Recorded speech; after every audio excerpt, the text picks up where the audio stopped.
Hello, it's me, Lodit, ng Simple Recipe. At today, tayo ay magluluto ng ulam na simple, yung corned beef with mushroom.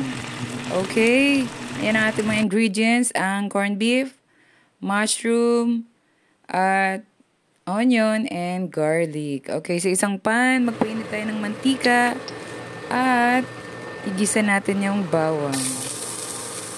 Okay. Halu-haluin pang hindi masunog at isunod na rin natin yung ating sibuyas na hiniwa. Isang pirasong sibuyas. Yan.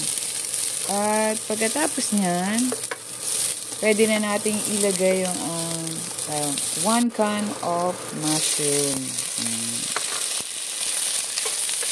Yan. Halu-haluin. At siyempre, takpan natin para medyo maluto yung ating mushroom. At pagkatapos, sunod natin ang corned beef. Ang 1 can corned beef. Any brand na gusto niyo. Okay. Yan. Haluin lang natin. At maglagay tayo ng tubig. Yan. Depende sa inyo kung gusto niyo maraming sabaw.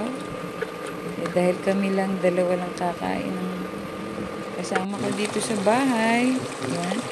Tama na yun.